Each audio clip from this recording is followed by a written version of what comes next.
So Cut and Focus have sent me. This is absolutely insane. They've sent me to the UCL in London to get an MRI scan on my brain. So it's 20-minute long MRI scan whilst playing me footage of riding, POV footage of riding. Some my footage, Wow. some other people's footage, and then they're mapping what my brain does.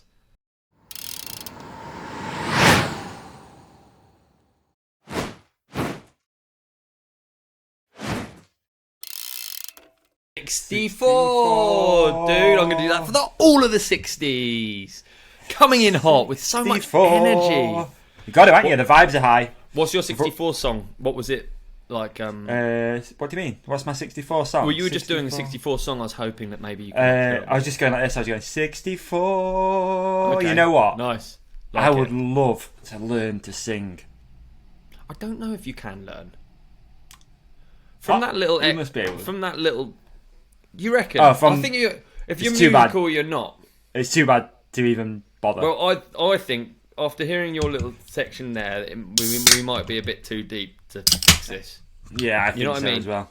Yeah, I agree. think if you were saying I want to learn to impersonate an injured animal in the last moments of its life, then I would say, do you know what? We can work with this. I reckon we got this. That's fair, actually.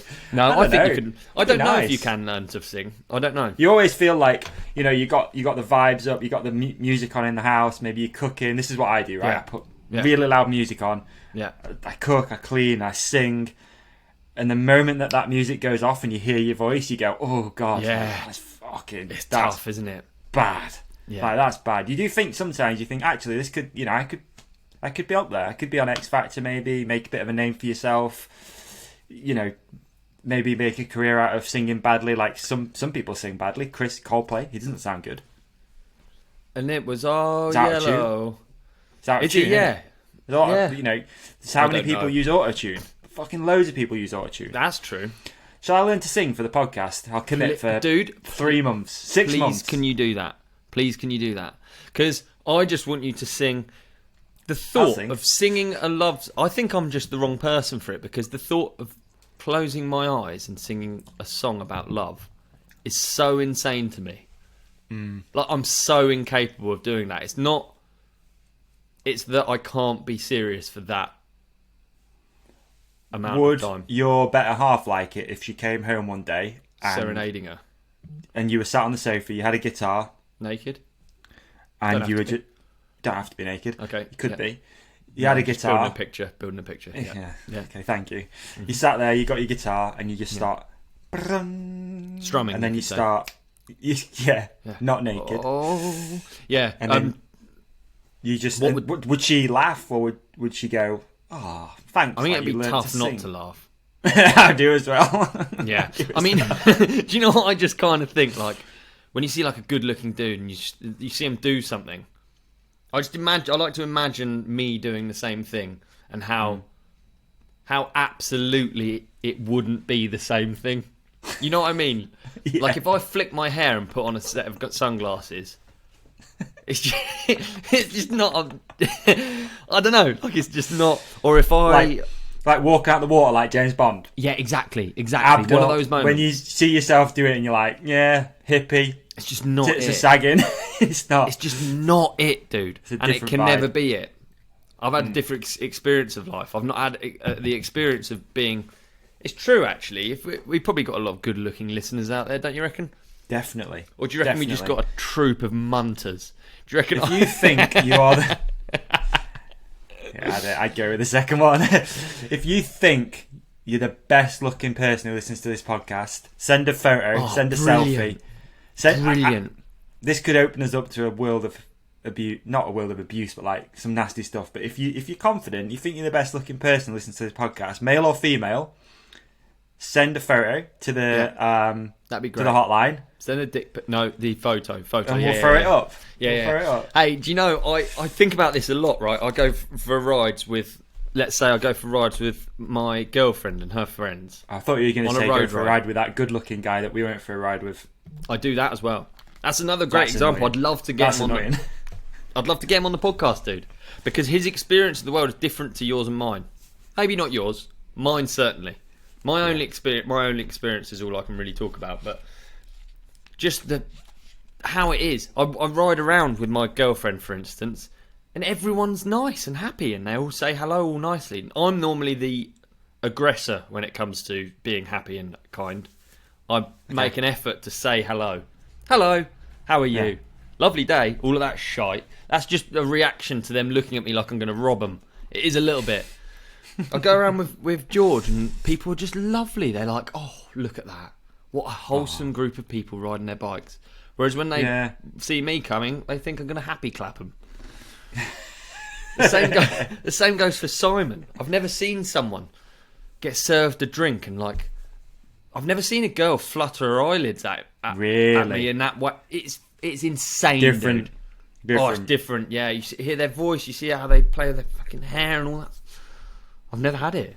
Good looking dude. He's a good looking dude. Yeah. He took my breath away. Did he a bit? Yeah. Did he? Yeah. I appreciate a good looking bloke. Yeah, there's nothing wrong with that. Nah, it's great. It's weird if you can't. It's great. It's weird if you can't. I get worried about people who are trapped in this heterosexual. I can't tell who's good looking. You know when you see a good looking guy. You do. I can be pretty bad, like in the gym, especially. I've been going to the gym a bit more. We talk about it all the time, don't we? But I'm like, look at his legs, they're good. They're like, yeah. If he asked me to maybe rub them down, put a bit of sunscreen on, I'd be like, yeah, put some sunscreen on for you. That's no problem. Be like, honestly, I haven't come prepared.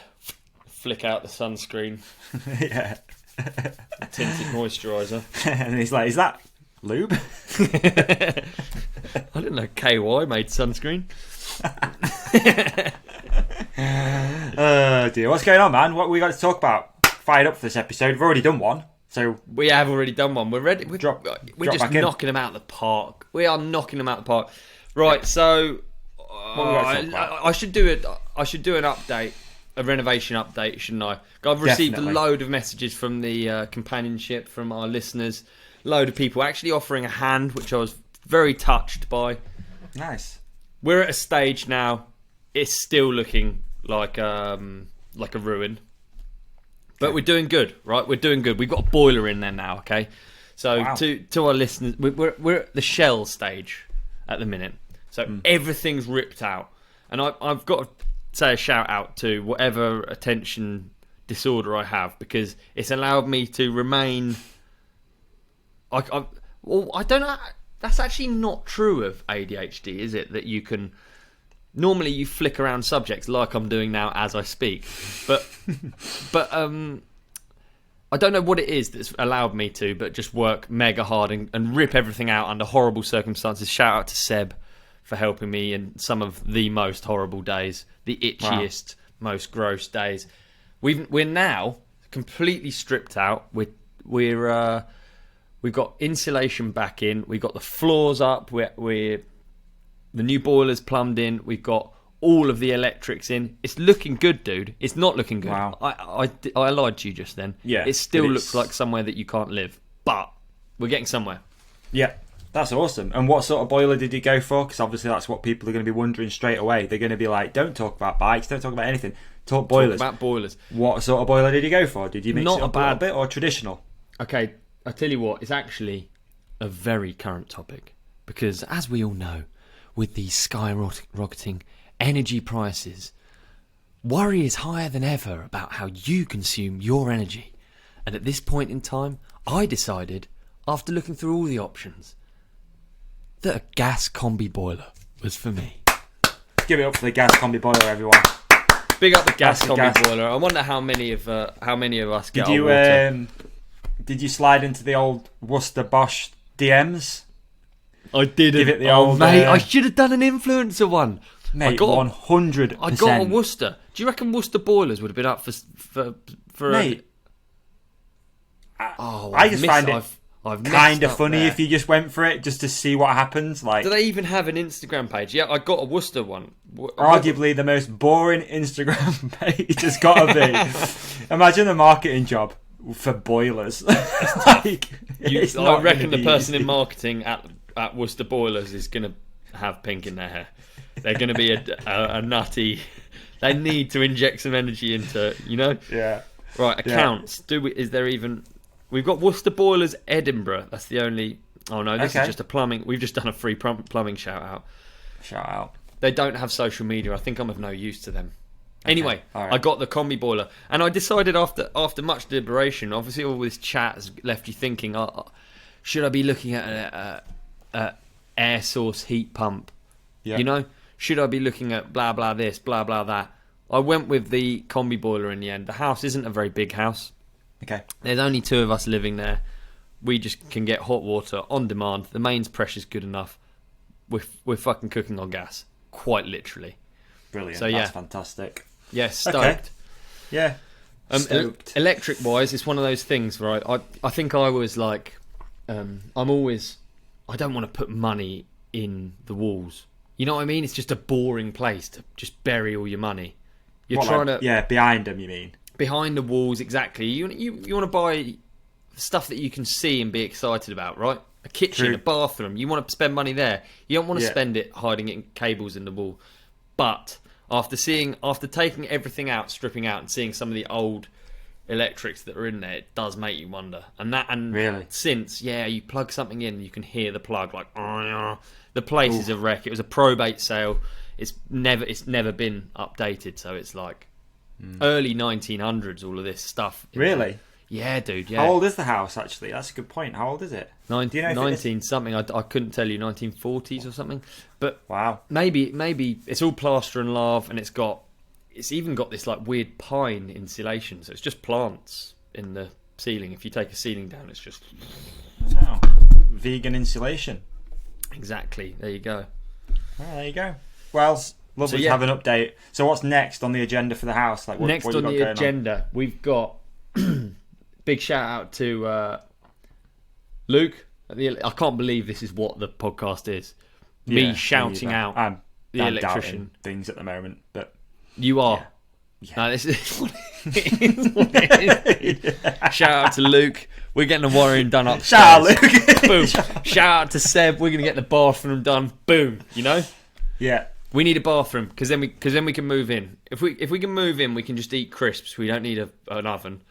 We just have a bathroom. We're going to be roughing it for a while. I'm not going to lie. Me and George, we're roughing it, and but you're going to enjoy that process. It's not like it's coming into winter or anything. So, yeah, there's literally there's holes in the windows. There's air freely flowing in there. I don't think it matters that I've insulated it because there's literally wind blowing through the house. But it'll be all right. We'll put a jacket on. Life is good, I'm excited. I look forward to. Maybe I'll send you some updates, some pictures. Perhaps that'd be nice. Yeah. Little update on the house build, the renovation project. Hope you enjoy. Yeah, for sure, dude. For sure. I know. A few people have asked for that as well, which is nice. If you look in the messages, you'll see a few people asking for updates and stuff. So good. Yeah, maybe you can ping some over. We can. No, I'm not sure anyone else. We'll keep them to ourselves for now. But I'm looking forward to doing like when we get moving outdoors a little bit into the other space, then we can maybe start showing people a little bit more of the process. Then it's exciting. Absolutely, absolutely. But I like bringing people are interested, and I think it's something that a lot of people can relate to. Obviously, like trying to do up a house, probably anyway, or at least people have thought about it because it is the quickest way to get a house you sort of can't afford as well. Really, like if you're going to buy a shitter, it's the quickest way to get something that you can't really necessarily afford, and it's one of those things. And it's certainly in England that it's of primary concern for people, isn't it? A house. It's basically like the number one culturally, concern, isn't it? Really, and culturally, and also probably the biggest thing you'll ever buy in your life. Yeah, which is a shame in a way. I don't know if I quite agree with it that way. Obviously, I think other countries have got it better, where they have more of a balance. I'm trying to think what I would like to buy that's more expensive, and probably it would be a plane. That was what I came up with in that moment. Thinking about it, I was like, I'd probably like a plane. Yeah, plane would be good. Yeah, I'd go more expensive than a Lamborghini. I think would it? But then again, I don't feel like a plane should be. A plane's a bit more useless than a house. In theory, a house. Maybe a house would be the most expensive. It shouldn't be this expensive, but... No, it shouldn't be. It shouldn't be almost something that you have to sign up for the rest of your life. But it's an important thing in life, though, isn't it? Yeah.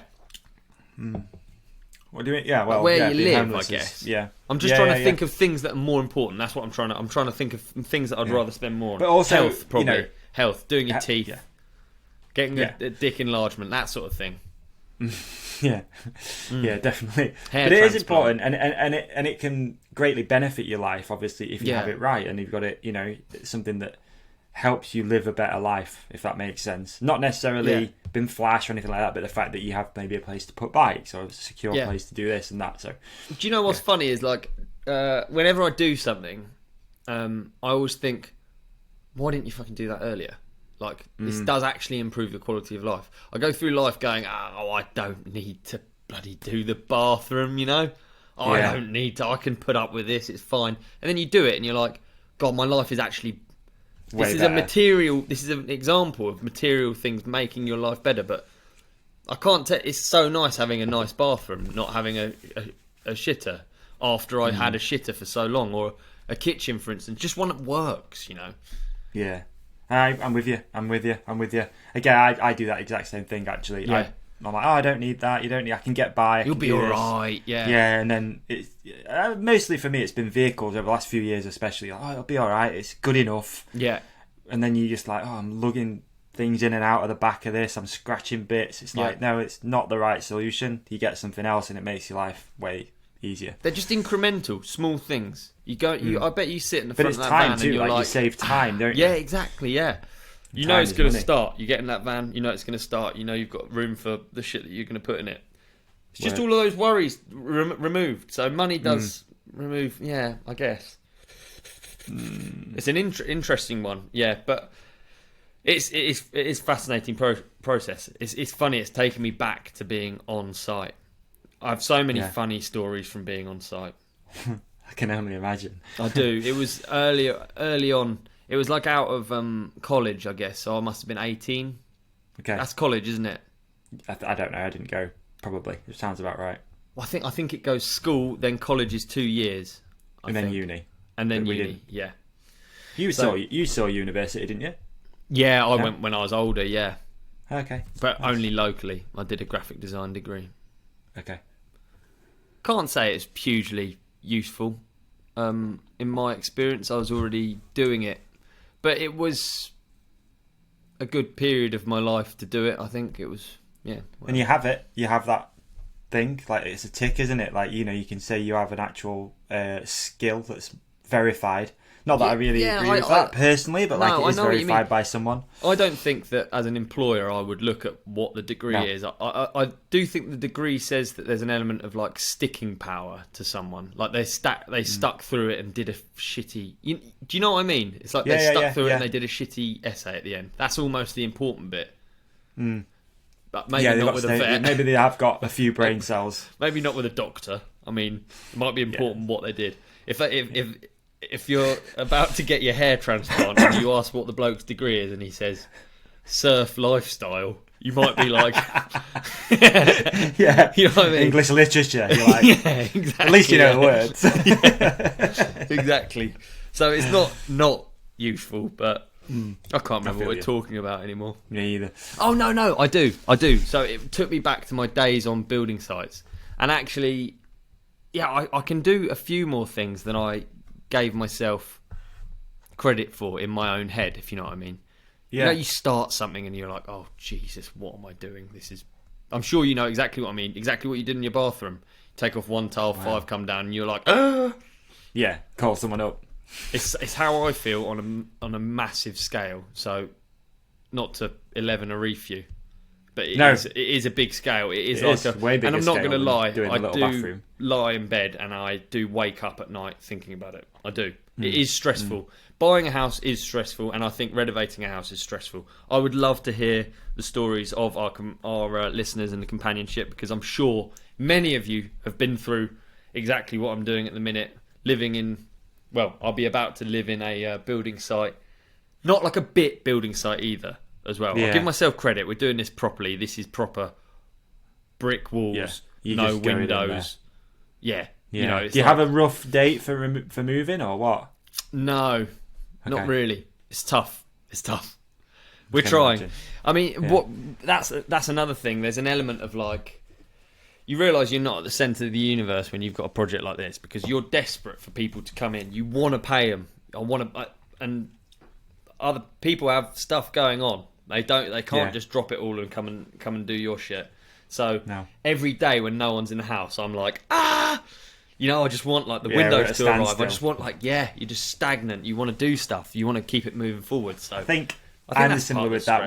With I don't know what the word is, like wanting something done, whatever it could be, that you want it done then. Yeah. So, and you'll know, right? Anyone who's a builder, electrician, whatever, if they've got time instantly, usually means they're not very good, because they should be booked up. Yeah, well, exactly. Yeah. So not saying they're not very good, the people you found, because a lot of them are friends and stuff.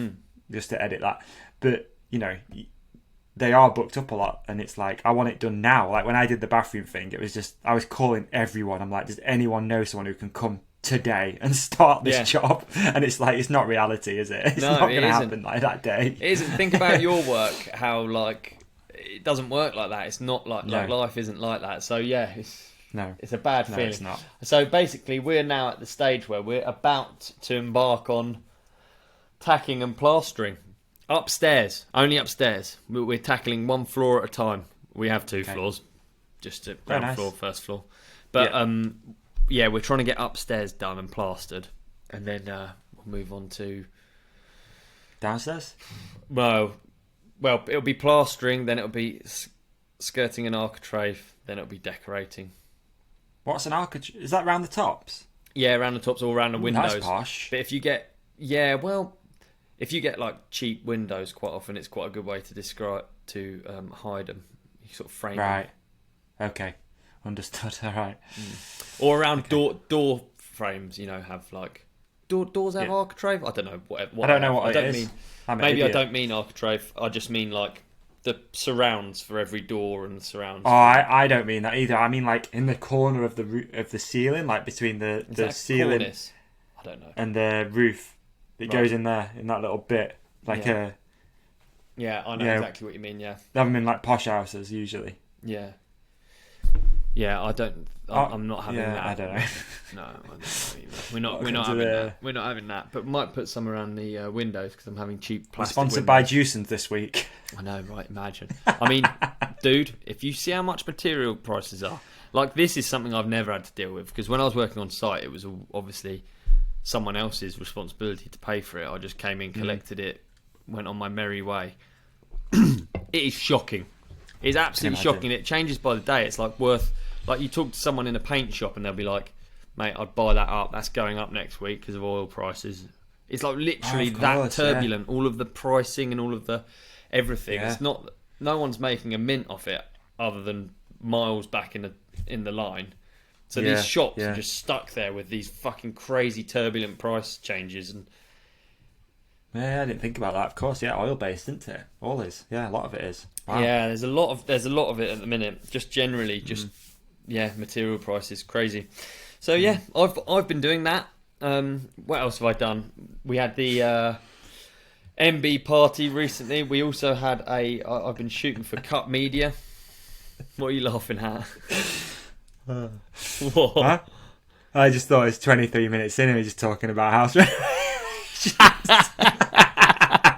It just hit me, but it's great. I love it. Sorry, it just tickled me then. Right, let's move on then, quick. What have you been up to? What have you been up to? And I was going to say, have you done? I think I've forgotten that it was a podcast then.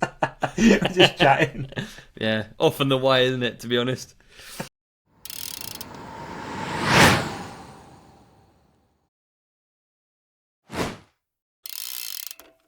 Oh, Olly. Yes. Have you ever heard of a little-known podcast called the Joe Rogan Experience? I have heard of it. Yeah, I have. I think it's arguably the biggest podcast in the world. And Joe Rogan endorses a certain product, and they've obviously been looking at the market. They're like, okay, right, we've already got the number one podcast. So what's the number two podcast that we can try and support? So obviously they landed here at the Ride Companion. So I am super excited. Little preface here. My goal in life is to share a guest with Joe Rogan. So this is like the first step of that. We're not sharing a guest, but we are going to share a sponsor for a little while. Nice, so, like it. I'm really excited to welcome Athletic Greens and their AG1 as a podcast partner. Ollie, over That's to right. you. Can you tell me a little bit more about it? I know you've been using it a little bit, and we're going to talk to our listeners a little bit about it and put a little challenge in place. Absolutely. So what is AG1, you might ask? Well, I have it right here. Please. With one delicious scoop of AG1, you're absorbing 75 high-quality vitamins, minerals, whole food source ingredients, probiotics, and adaptogens to help you start your day right. This special blend of ingredients supports your gut health, your nervous system, your immune system, your energy, recovery, focus, and aging. All of the things. All of the things. Especially the aging one. We need that. I need all the help we can get as we sit on this spinning rock, getting older and older by the day.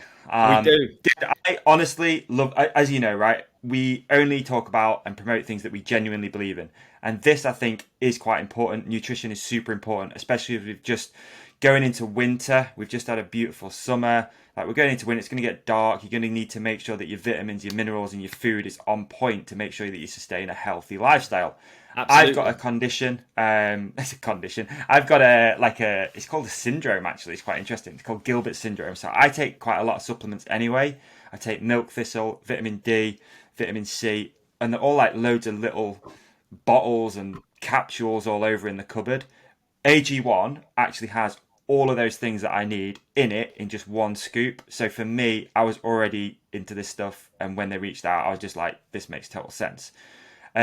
So let me tell you a little bit more about it as well. So it is keto, paleo, vegan, dairy-free, and also gluten-free. Contains less than 1 gram of sugar, no GMOs, no nasty chemicals, and no artificial anything. Nothing artificial. It supports better sleep quality and recovery, supports mental clarity and alertness. Now, I know it's going to be a relatively new thing for some of our listeners to look at and, maybe try. So I think we go on a bit of a journey with them. What do you think? Yeah, I like that. I like that, dude. I like that.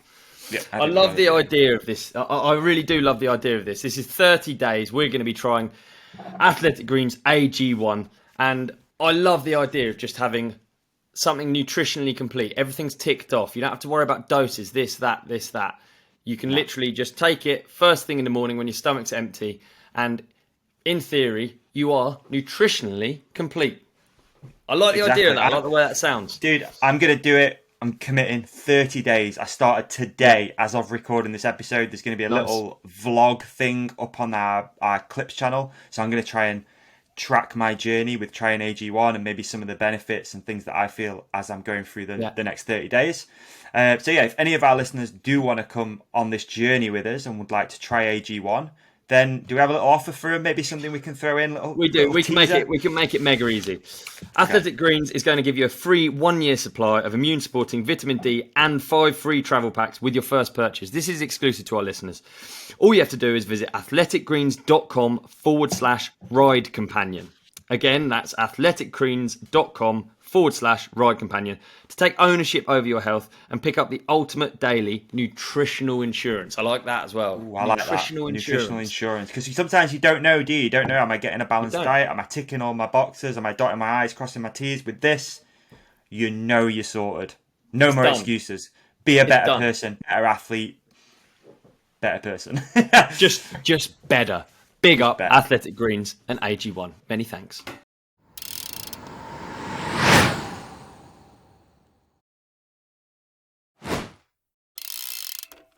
What have you been up to? What's new? Mate, please, let's talk about the MB pie. No, because I'm going to bang on about a load of... I've got a bit of time on the mic today. I've got a big story. I've got a big story. Let me just have a little, if you don't mind, just going to have a minute. So, great weekend. Orbs. Great weekend. Dude, great weekend. Let me tell you why. On Friday, I collected a Jam Squared 7 Series. And, dude... Yes! He's back. I forgot. I just forgot. I'm so excited to talk about this because honestly, dude, I just forgot about how good e-bikes were. So let me just a little bit of context to this. So last year, if you didn't know, maybe you're a new listener or whatever, I had a crash out riding. It was about 13 months ago out on my e-bike. You can check it out on the BBC, right? You can check it out on Really channel on the 1st of November. I think we're live. There you go. Yeah, we're coming up. It's coming up. So yeah, had a crash. Air ambulanced out. Anyway, I was out on my e-bike. I decided then to let my friend keep that bike because I wasn't going to be using it. I ended up being in bed for 2 months, give or take. Yeah, a while anyway. And then when it started to come back time to start riding again, I thought I'm not going to use an e-bike. Not only because I'm struggling to lift anything, so I couldn't physically move it around. I wanted to get my fitness back up, so I used the regular Jam. Then, we're coming up to winter. I thought, right, the opportunity came up to grab a new e-bike. So I was like, okay, new e-bike. I was excited. Obviously, it's always nice to get your hands on something new, and I've seen you riding that bike a lot. I've seen them around, and I've been like, it does look a lot. It does look fun. It's got the bigger battery to what I had before. I can do some more miles. It's coming up to winter. I love the colour, that bluey turquoisey one, all the little weird things. Anyway, so I collected it and then went out on Saturday. And dude, first ride out, just straight away, I was just like, I forgot how fun this was. I just forgot about it. You got the buzz back, yeah. Mate, massive. Honestly, it was like one of the best times riding, at least for the last year or so. Oh, wicked. Well, not including Freedom Ride, because they're fantastic days. But I mean, like, just on my own, going out and just, like, loving it. So, yeah, went out on Saturday, made a little video if anyone wants to watch it. It's a first ride video. Just rad. Whatever. There'll be a link in the show description or above or something. Yeah, you just forget, dude. Especially living here in the peaks, there's things are quite spread out. Now, I said this in the video, but I'm going to say it again. It's really obvious, this. It's super obvious, and it's what all e-bikers say. But it just makes everything so easy. Like, so some of the stuff that I wanted to ride on the Saturday is quite spread apart. There's like probably 3 or 4 miles in between, maybe a big climb. Yeah. And you go, usually on the regular bike, you're like, I can't really be bothered to go all the way over there. It's a long way. You got to go all the way along the Roman road. And on the e-bike, you're just like, why not? I'll just go over. Why not? It doesn't take long. Boom, put it in trail mode or whatever. Buzz it on. So good. So, dude, honestly, I've rode from the car, went and rode a trail called Lady Canning's, which is like a man-made one, and then I went and put it down some more natural, rocky, techie sort of stuff. Yeah. Just unbelievable, mate. Honestly, like, look at the smile on my face. I can't keep the smile off my face just thinking about riding that bike. Oh, mate, that's so good. So much fun. I love it. Like, love it. I'm not a bike geek either. Like, I'm not going to talk about the geometry or anything like that. But it does feel super stable. Instantly, I got on it. I was like, it's really comfortable. Everything was where I wanted it anyway already. It didn't really change much. I threw a new set of grips on. I put some Goodyear tyres on. I put a set of V12s on it. That's it. Yeah. Straight out. And just so fucking fun. Having a blast. So fun. Do you do a full battery? No, I didn't actually. I think a full battery on the 720 is 720. Quite something, right? Isn't it? A full battery is not a small ride. Yeah, I think we did nearly 40 miles yesterday and I still had 2 bars left. Good on you. That was yesterday. So me and my mate again. So me and my friend who's also got an e-bike. It's not a Focus, but I let him ride with me anyway. He just stays back a bit. You know what I mean? He just stays back a bit. I mean, naturally it happens anyway, but yeah. Yeah. So we went out yesterday. We went in basically the total wrong direction to what. So I'm a bit OCD. If I'm going out riding, I'm like, I want to ride that over there. And then he's like, I want to ride that over there, so in a different direction. So we went there, and I was like, have you ridden, it's a place called Eckington. Have you ridden there recently? And he was like, no. And I was like, should we go? And we'd literally rode out for an hour and a half in the wrong direction, and then we rode all the way back and went there as well. Yeah. And it's just like, on a regular bike, you'd just be like, nah, it's too far, I can't be bothered. It's true, just even on a micro scale, if there's like something that you can check out, you just do it. Yeah, exactly. Yeah. So we went there. We rode this trail which we'd both never ridden before. And again, you get to the bottom, and we were like, "Should we go back up and do another?" Yeah, let's go back up and do another. Even though we'd already been out for like 4 hours, and you're just like, "Yeah, we just go back up and do another." Oh mate, that's wicked. Mate, well, good. So fun. Big up, so fun. I mean, there's one little thing I don't like about it. Go on. I don't like electric gears personally. Not because they don't work. I'm just being honest. Because that's what we do. We're real. Yeah, we're real. It's in my mind. Like, I'm a northern... I know how expensive that stuff is. Especially up here, it's like a lot of... one of the trails I rode, there's a lot of rocks on like insides of corners and outsides of corners and this and that. And it was in my head. I'm like, I don't want to hit that mech. I don't want to hit that mech. I mean, it's a bag of sand if you hit that mech, isn't it? Exactly. That's a lot of money. It's not nothing. Yeah, that's the only thing that off the bat, I don't like about it. But that can change. So yeah, you don't have to buy that specific model, I guess, right? So it is what it is. Just a fancy guy. You couldn't help it. You've got the fancy one. Yeah, exactly. Yeah. Oh, dude, wicked. I can't wait to ride Ebe with you when I next come up, or when you next come down. We'll head out together on our Jam 7 series. That'd be nice. So good. I can't get the smile off my face thinking about so going riding. good, Like, yeah. It's like literally re-energized me after not riding one for 13 months. I didn't ride one. Wicked. I didn't touch an e-bike for 13 months, and then all of a sudden you just like it's floating around all the fun stuff around here. It's so sick. It weirdly links to my story this week. Please. It links to it like a lot. I don't know if you meant to or not. So yeah, I had to shoot. It's a secret project, but I'm allowed to talk about it. I checked. Okay. There's a new bike coming out. I was with Cut Media shooting. This is what I've been up to in the cool. This is week. exciting. Yeah. So there's a new bike, and they said to me, "Look, we want to work out exactly what it is about." I can talk about it because it's like broad. It's not specifically about the product. So Okay. they want to know what exactly it is that feeling that you get from riding, the riding high, what it is, like exactly what you're talking about. You're literally grinning talking about a bike ride. Like the goosebumps already, Yeah, like just exactly, thinking about dude, riding down something. Like so Cut and Focus have sent me, this is absolutely insane, they've sent me to the UCL in London to get an MRI scan on my brain.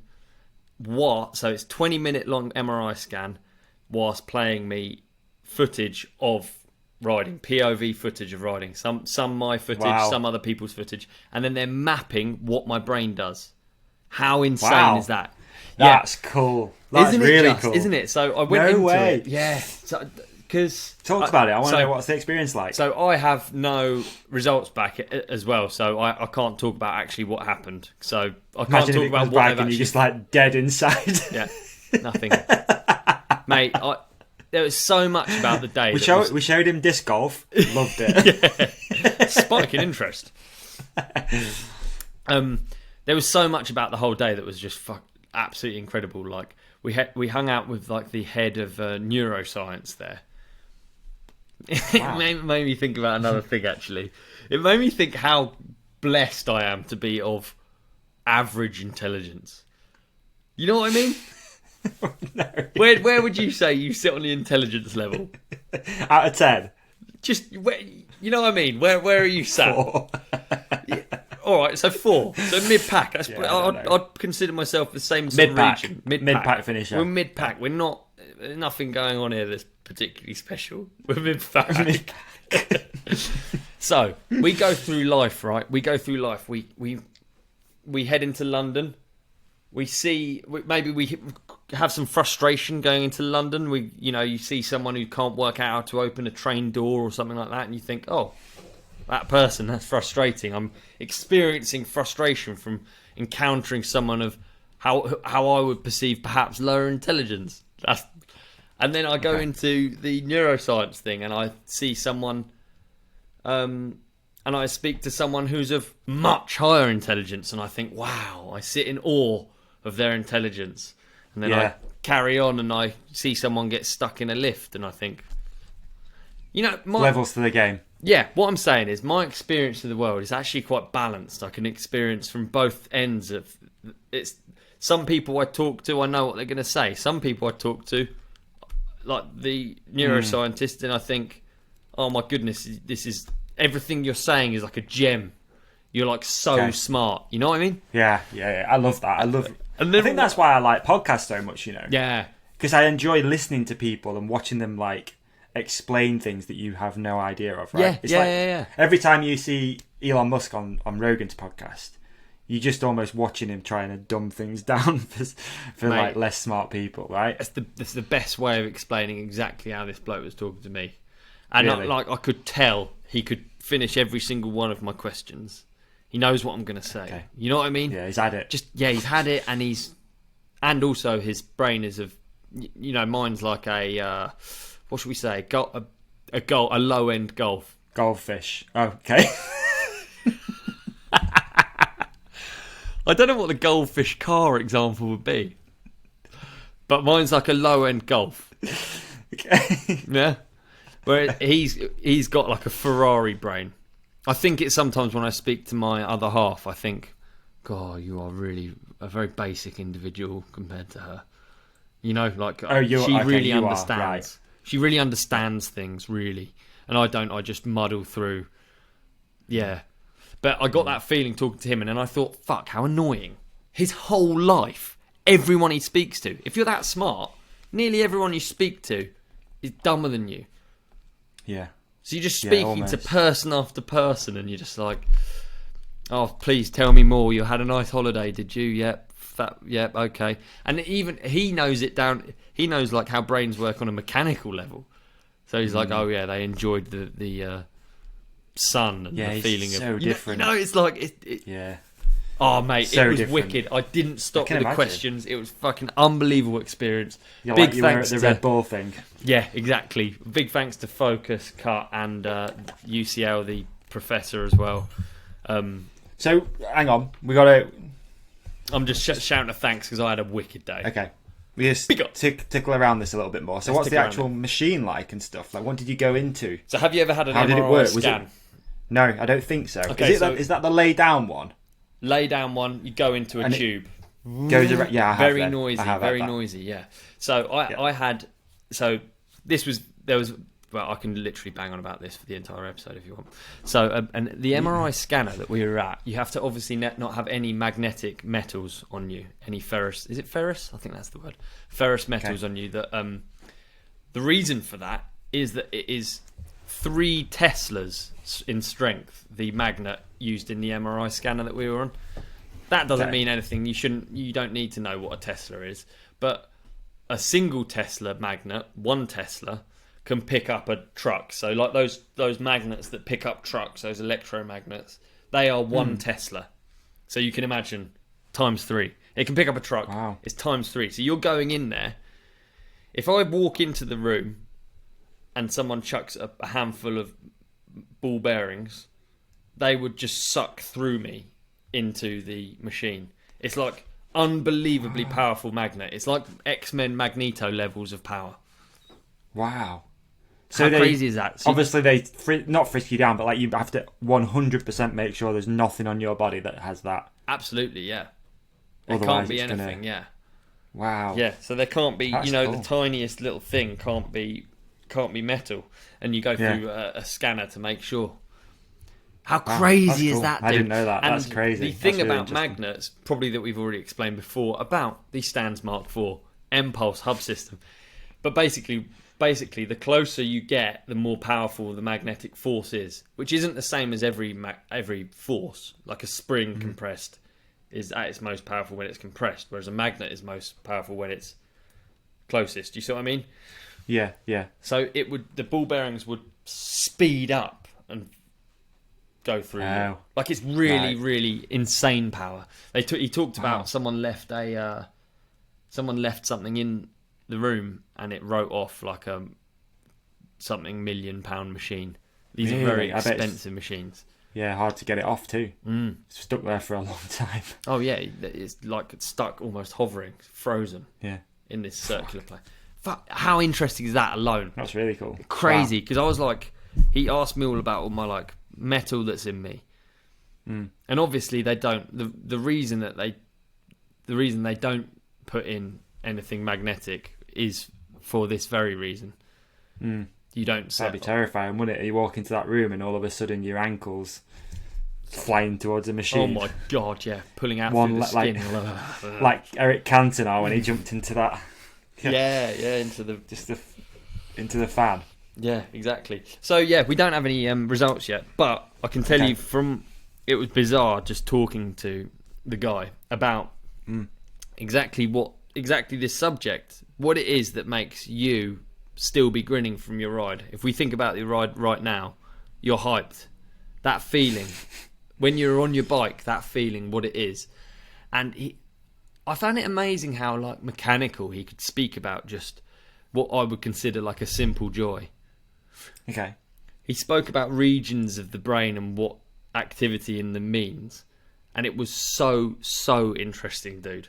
Like, I can't tell you how interesting it was. I have specific examples that we were talking about stress and about, so worry, the part that in your head plans and worries is here in the front. Yeah. And then when you're undergoing bike riding, that significantly lowers, and you have a dopamine response. So you're literally taking away. It's not.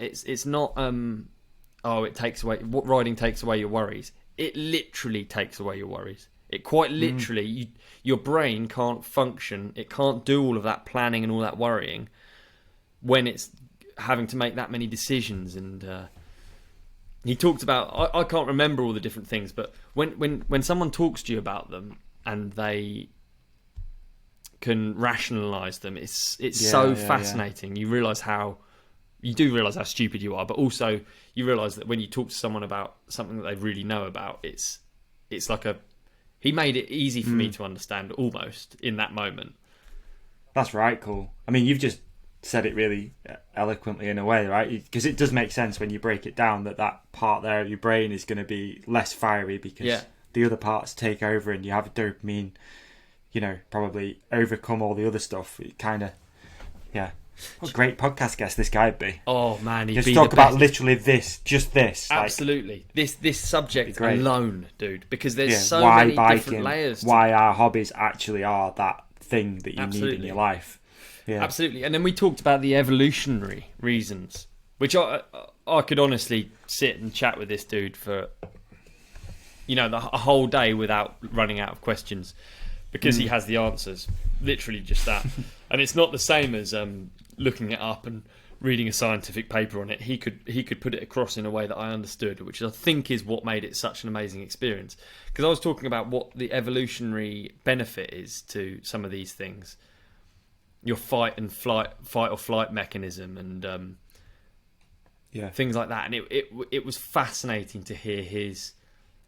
So high risk people that are high risk takers are likely to be better at hunting or better at foraging, because they're going to go to the edge of the cliff where there's more mushrooms, or they're going to hunt the deer that's extra big and extra dangerous, has big horns. Just like risk comes reward, so therefore risk is quite literally rewarded in many ways. So that has an evolutionary benefit. So that's why we're getting these dopamine responses to taking risks. I didn't. Do you know what I would have loved to ask him about? Because I was talking to my buddy the other day about this. When people say he's an adrenaline junkie or something. People use that term like he's really into adrenaline. I tell you what, when I drive a car and I look up and there's traffic and I have to brake hard, I know what adrenaline feels like. It doesn't feel like biking to me. It feels like a jolt. I can feel it in my arms. It makes me tingle. And when someone's squaring up to me in a pub and I don't know what I've done wrong, it's a different feeling. I agree totally. That is a very different feeling. That's adrenaline. For me, I've had a similar. I think that analogy of slamming on the brakes to try and not have a car crash. That leaves me with a feeling that I've never felt from anything else. It's like a shoot up the back of the neck. Yeah. Metal taste sometimes in your mouth, like you're going to be sick. Like I don't feel that from going biking and going down hills. No, it really makes me wonder, because I think that I probably am have quite an addictive personality. I don't know how you say it, if that's the right thing. But I think I do seek out whatever biking gives me. It's like a mastery of something. I love it. I love the feeling of it. I love the response I get to nearly hitting a tree even, and it's nothing like that adrenaline response. That adrenaline response isn't something I seek, actually. But also you've got these brain pathways now that means that you need that bike ride for everything else to fire, I think. Seems that way. Like if you don't ride, you're an anxious mess, right? Your brain's all over the place, so you need to have that, whatever that chemical is, or work out. You need to you need to have it. You need to turn off certain brains for you to even function properly. It was absolutely. It couldn't get any. I asked him about. Type 2 fun, because I have a constant comparison between myself, you could argue I'm a type 1 fun person. Anyone who's gone to the length of learning a backflip on a bike, I would say is a type 1 person. And then I live with my girlfriend who's a type 2 person, I would say. She goes on long bike rides in the rain and comes back and is happy that she's home. And you're like, why the fuck do you put yourself through it? And I do get it to an extent. I love finishing a long day. He explained to me that was a cannabinoid release. So type 2 fun could be linked. All of these, I'm butchering everything he said because I'm saying it as if it's fact. And actually, when you speak to cannabinoid, that's literally like cannabinoid release in your head. So it's almost like a high. So then you've got this dopamine high. You've also got this kind of type 2 cannabinoid high. That feeling, you sit back in the sofa, your legs ache, you've achieved something. You know that feeling, right? The one I'm talking about. Like probably you got it coming back from your e-bike ride.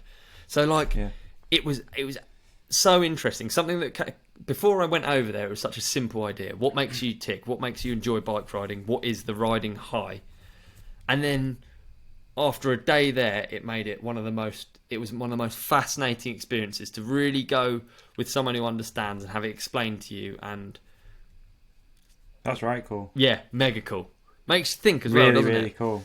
Yeah, definitely. I'm really excited to see that when that comes out. I definitely wanted to see the results, and also would love to see if we can get this guy on. I no doubt he's under strict demand, but you never know. We might be able to get him on for a chat once the be worth a try. Feature comes out. Absolutely, that'd be cool. Like, it would be really fun. Like just to have it would 30 be minutes with the guy or something. Incredible. Yeah, we'd have to get our shit together for that. Really, like get our questions down because I just did 2 hours of just hounding him. Everything he said was fascinating. It was just like it's interesting. It's interesting. Do you know what also we covered? Do you know what this is one of my takeaways as well. There'd been a shooting or something that day. Sad story in the news. I've been like, we got onto the subject of nature and nurture, and you talk to the guy who is a neuroscientist. Yeah, his area of special interest is not sociopathic behaviour. So you ask him about it, and he do you know what he says? I don't know. And for me, that is just the shit. That is, I don't know. I've got friends that know. I don't know. And that's like, if there's anything I can take away from it, it's like, it's almost that because not knowing is nearly the same as having a complete understanding. Where you don't want to be is not knowing and think you're knowing. So just I don't know. I took it. It was like a profound realization that the bloke, he wasn't interested in flabbergasting me with all his knowledge, and he could have just said a load of long words, and I would have been like, wow. Nature and nurture, preach. But he didn't. He just said, I don't know. Nothing wrong with not knowing. That's brilliant. Yeah, that's fantastic. Cool. I'm looking for what an amazing thing to do. Like super unique, stoked. Different. So lucky. Yeah. The spoiled brat gets more spoiled. Yeah. Hyped. Life is good, dude. Very lucky. Fuck very lucky. No, I'm really interested in the. I'm really interested in the results as well. I got to admit, I was like, did you watch it on like VR then? Well, again, you can't have any metal that. Yeah. So how did you see it? It's fibre optic. It was a mirror in there going to a screen further back with just fibre optic cables making up this. I mean, how complicated it is. These machines are worth millions. Yeah. Amazing experience it was. But I'll be honest, dude. I went into it and I left the room, and I always feel like I'm in that. In a sad film, there's that pivotal moment where the unexpected happens. It's like one of the plot twists. I've hit my head a lot. I'm pretty weird. I was thinking that we were gonna get the MRI scan up, and we were gonna look at the inside of my head, and there was just gonna be a fucking TV remote or something stuck in there, or like a toy car. I'll be honest, I was actually scared because I have hit my head a load, and I did actually worry about it, and it was quite refreshing to. It was quite good because I think he said afterwards that everyone asks that. I was like, can you see any indication of CTE, or is there anything? Because it's like a calcification that I think. CTE. It is. It's like he explained it as the black bits, the gaps in between were bigger. Right. When there's a degradation, because so all you look like you're looking at is an old person's brain. That's all a CTE looks like. It just looks like a really old person's brain. I think as well with CTA, I think again I'm an idiot. I don't know anything about anything when it comes to this stuff, but from what I've heard, you can obviously, the big knocks to the head are bad. Like they are obviously really bad, getting knocked out, slamming your head on stuff. But a lot of the time, it's the small incremental ones that you don't really think about. I think they say that some of the people that have the worst CT are like jet ski riders and stuff like that, because it's a constant moving of your head. Or really which makes sense, doesn't it? Really agreeable people, they're just like this. Yes. Yes. Ding ding ding ding. I mean, ding, ding, it is literally killing brain cells when you nod. Yeah. You can't live your life like it, but say no to things more. Oh no, that change that's different sort of that's bad. brain That's cell. different sides, isn't it? It is, yeah. No, that's cool, dude. I'm excited to see that. Wow, it's going to be fascinating. Super excited. I had so many realizations when I was there as well, because when you see a scan of your head, you had a 3D scan. It was my head, bald, mate. Talk about ugly. Wow, when you see MRI scan of me with no facial hair or the monkey. Whoa, I am a minger, dude. He said that, and all the time a cut there filming all this, right? So this is part of the actual campaign. Oh wow, sick. Yeah, he said he's done exactly this with loads of famous, beautiful people, and he says everyone looks minging. I don't know if he was just trying to make me feel good. I don't know. Yeah, I'm sure. But there was this. I'm sure David Beckham looks fine. Yeah, exactly. There was this realization, right? Let's say you cut, because an MRI scan looks like you're looking down on a cut, a slice of your head, basically. And there's this realization that your eyes, right? They're just like, they're part of your brain, dude. It's fucked. They're part of the brain that's burst through the skull and is checking out what's going on. It's so weird. It's like you can see how much. It's just like they're just the sensors. They're just the light sensors. That's all it is. The sound sensors here. You've got light sensors here. It like was just a snail, mate. with its things up. It was something. It was something weird about seeing the cross section. I was just like, fuck, that is weird. And it's just sort of how all of the optic nerves will just like burst through your skull, and then there's just this circle outside, and it's just this thing that's the brain is controlling. Dude, how crazy is it really? Like the whole thing is just nuts, isn't it? Oh mate, it was wicked. It all starts off in your dad's nuts. Yeah. What on earth? Like really, there's no reason to all of it is just complete bollocks, and you've got to chase what makes you happy. When you really think about what is going on, it's absolutely ridiculous. What an Just eyeball is, because you know the eyeball, right? So there's this light sensor on a stalk that's coming out of the brain. The brain inside the skull is telling the light sensor which way to move. Imagine how many of our listeners we've lost at this point. But mate, I find it I love it. too insane. So the brain is you, right? Where do you consider yourself? I consider myself like in between my eyes. Ooh, great question. That's the third eye right there, isn't it? That's the bit you focus on when you try to meditate. You think about this empty space behind the top of, in between your eyes. That's where I think of myself as where I am, because I break my wrist. But you don't think of it in your heart, then? You don't think you do? No. Do you not think? You don't? Do you? I think of myself as exactly here. I can't. Or maybe even deeper Where do you in. feel? Where do you feel emotion? Where do you feel happy and sad? You don't feel it in your head. Yeah, my head. Yeah, you do. Yeah. What does happiness feel like? Like a laugh. Like a light head. What does happiness feel like? Happiness is quite all over. But I don't know. I think laughter is like the purest happiness for me. It's probably something I seek a lot, actually, as well, I've realised. Mate, the whole experience, it sounds so fucking stupid. You've got an MRI, dude, get over it. But it just makes you think about stuff more. Like who you are, what you actually are, how big a part of your brain is you. But not many people get the opportunity to have an MRI and then also ask questions and then be doing it for a certain... Like, usually, I think if you're having an MRI, it's probably not a good thing that you're in there for. No, it's always been shit for me. It's not been a fun experience at all. Yeah, you're going in there this and was it's very a different. bad experience. This is a different, totally different thing, isn't it? So that's super interesting that you can do that and have the guy there on hand to ask questions and this and that. No, mate, there's nothing. Because I bet day to day, right, in a hospital, it's just like person in, out. Yeah. and you just have to wait for results. You've got that horrible feeling. I literally went to the other room where the results were there. It's so cool. But the thing about the experiment that's so amazing and that took 20 minutes of... It was taking 20 minutes of scans showing my live, up-to-date brain activity when played alongside this bit of footage. Yeah. So a lot of it is my own POV footage mixed in with some other riders' POV footage, which I guess you can't hide, you can't second guess. Yeah, everything. Yeah, you realise how like he was amazed that I could tell who the rider was, where they were riding. He was like, "What the fuck? How do you know that's Kilian Bron in Turkey?" Like, wow, I've never been to Turkey, but I knew it was in Turkey because I've seen videos of it, and I knew it was Kilian Bron. Like, he's like, "How do you know that from the handlebars and the?" You know it, don't you, dude? We're fucking into this stuff, unfortunately. Yeah. But wow, yeah, mega experience.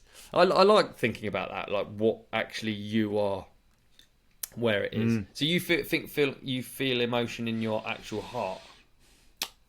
I think so. Or in your body, sort of? I think so. Yeah, I think so. It's very difficult, isn't it, to think about what emotions you feel without above your eyes. Really difficult to think. I think anything below the eyes, happiness, sadness, you'll feel tears, which is something that you'll feel, like a physical feeling. But I don't know anything above the eyes that you feel actual emotion. Interesting. I feel like I am right in the. I feel like it's in the middle of my brain is where I feel everything and have every thought. Wow. Because when I think about something, I almost roll my eyes back towards the inside of my brain. God, this is... See, like with certain meditations and stuff that I've done as well, when you think of yourself as a consciousness and you sort of, let me put it, you have like a heart center, right? Which is in the center of your heart. So if you do something where you're trying to... It's really hard to explain because I don't have the vocabulary for it or the intelligence, most importantly, intelligence. So when you like try and zoom out and look at yourself from above, you do it from a point of the heart center. So you come out and then when you're trying to get back, you go to your heart center. So you never go to your head. So it's like, but obviously consciousness is your brain. It's not your heart because the heart is just a pump. It's just a vessel. Yeah, it's but like also when we talk about love, we talk about a heart. Yeah, where does that come from? What are the... I mean, I guess the heart arguably is at your centre because it's very important, but then your brain is, you know what I mean? It's like, all those emotions I feel like start in the brain, don't? Well, they do. Is it because when we decided that the heart was a symbol of love, do you think that there was trying to be a separation between your cold, calculated thought and your emotional intelligence? And I'm going to find out, Ollie. It must be, right? That would make sense. Why is the heart a symbol of love? Because you think... When did the heart become a symbol of love? Okay, during the times of the ancient Greeks... Hang on, I'm just waiting for a page to load. Apologies. I mean, they were swingers, weren't they? The Greeks? Yeah, big time. Oh, slinging dick all over the Greeks, mate. Shot, apologies, it's just not loading. Okay. So it goes back to Greek times, though. Already that information is fascinating, isn't it? Because, like... it must come from a need to separate. Okay, here it is. We see the familiar symbols everywhere in text messages, signs, cakes, clothing and more, but we also know the real heart looks nothing like it. Historian Marilyn Yalom tells us how an anatomical organ became the symbol that we all know today. Okay. This is a long article, so I'm just trying to try and pick out... Okay, so it goes as far back as the ancient Greeks. Lyric poetry identified the heart with love in verbal conceits. Among the earliest known Greek examples, the poet Sappho agonized over her own mad heart quaking with love, and she lived during the 7th century BC. Okay. Yeah, so there you go. Ancient Romans associated between the heart and love. Right, okay. We'll come back to that one day. Yeah, I feel like it's representative of life more than anything, the heart for me, because life speeds up, your heart speeds up. I don't know if I feel emotion. I don't feel as though I feel any emotion in my heart whatsoever. I feel like it's like if I'm a big shit digger, it's just the hydraulic pump that you have to replace that all the time. Yeah. Interesting, huh? Super interesting. Fascinating. Well, thought. I'm looking forward to seeing this come out. Really I know. frothing for it now. Yeah, but the eye thing. Do you know what I mean about them just being sensors? It was just so bizarre. And then he was talking about like all of the things like you ride with. Is it your cerebellum? Anyway, it's the top of the spinal cord. It's right at the very base inside the back of the brain. It's like all of the things like balance and walking, things that you don't have. You're not sending a specific message like move my arm to there. It's just things that you just like, your instinctual things that keep you upright. And so when we're riding, my dad's actually, sorry to interrupt. My dad's got like a bruised cerebellum. There you go. From a car crash. So bad balance. Not good at multitasking. Yeah, there you go. Because in that is stored. It's quite literally like your muscle memory from what he was saying. So when you say, "Oh, I know," it's like riding a bike or whatever. It's like it's stored in there. It's in a different way almost, And then there's these other areas. It was so fascinating. I'm going over the same old shit over and over again, aren't I? Because I'm interested in it. It's going to be fun to look. I think looking forward to seeing it. Yeah, wicked. I bet it cost a fortune as well to turn that machine on to get you in there to watch some biking. Yeah, I know how much it costs, and it's embarrassing, so I'm not going to talk about it. You're not paying for it then? No, I will not be paying for it. It'll be a cracking advert though, and actually good on them for doing something that's actually fucking interesting. It's so different. Like Focus are great at that, Cut are great at that, and I think I'm so lucky to get to work with them. Just shut up, Ollie. Stop fucking sucking up to everyone. Shut up. No, really appreciative. Thank you, everyone. Thanks for having me along. Yeah. Did you watch any of the Tyler Berryman Imagination stuff yet? I did indeed. That's exactly what I got written down here. I've got a dope or nope for you from one of our listeners as well. Do it. Moto dungarees. Have you seen them? Wow. Bearman's running the Moto dungarees. What are your thoughts? What are your feelings? Because you've got a bit of an angle on Moto. I feel like you're quite involved in it. What are your thoughts on the Moto dungarees? Okay, Moto dungarees. Here's my thoughts.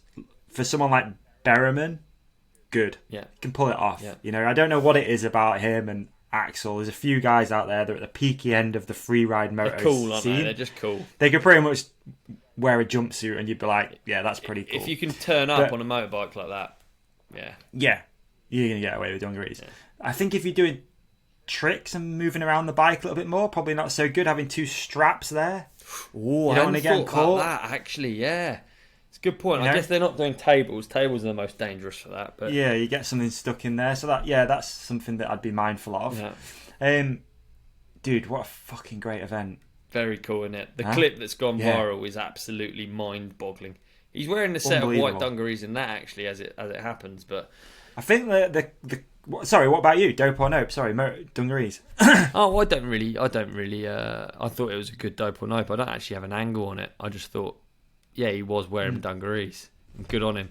Yeah, I literally think he could do it naked, and I'd think it was cool. If a brand's going to pull it off, Fast House, someone like that's going to pull it off. If it said, I'm not going to say any more brands. Don't do that. But like something else, you'd be like, nah, it's a bit tacky. If I was a kid, I'd probably be up for it.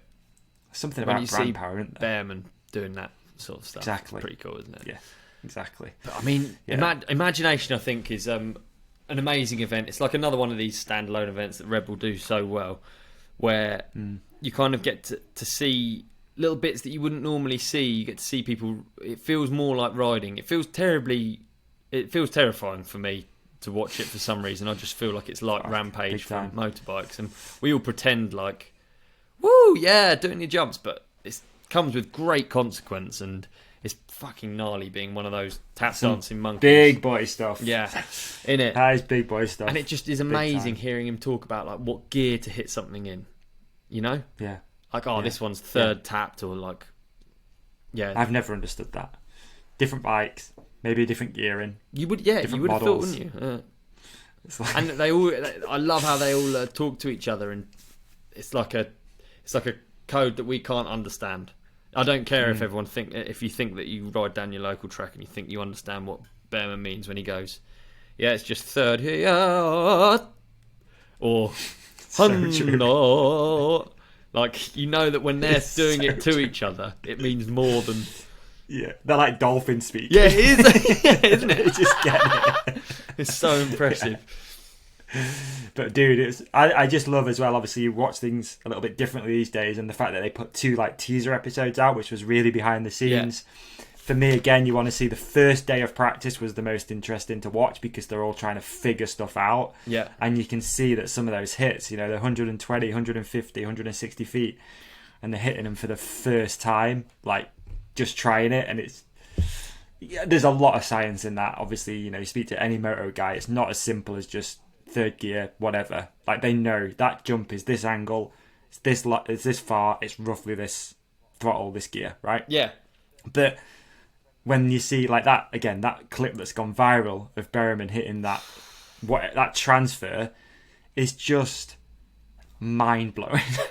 The hang time as well, dude. Like, how high? He's up there for so long. Mate. It's terrifying. It is unreal, isn't it? Then the progression unravels, and then Axel did a double can over it in the comp, and it's like, but yeah, anyway, I loved how they'd laid it out, the 2 teaser episodes, all of the social content coming out before. They'd really they let it breathe, do you know what I mean? Like, they let all, definitely. like we were talking about with Hardline, they didn't really have time to let it breathe because it was like within a short period of time. But this, they had 3 or 4 practice days and then the event. But then they've put the event out like a week after, so they've had time to edit it and keep things under wraps. And then riders have been teasing bits out. And I think for me, I saw the full event come up. It was only 6 hours ago since we even started recording. Like, it came up, and I was like, so excited to watch it because you've seen all this stuff so far to wet the whistle. It's actually really interesting that different sports approach to almost the same problem. This minute, because like the live feed is awesome, isn't it? Yeah. Like, so Rampage is usually a live, so everyone gets together. We're going to watch Rampage, but that is like you said, that's the Moto element, like the Moto style of Rampage. Yeah. But yet they've pre-filmed everything. They've edited it all together, made it into a show, and then put it out. Yeah, it's good, isn't it? Don't know which one I prefer. No, I don't know.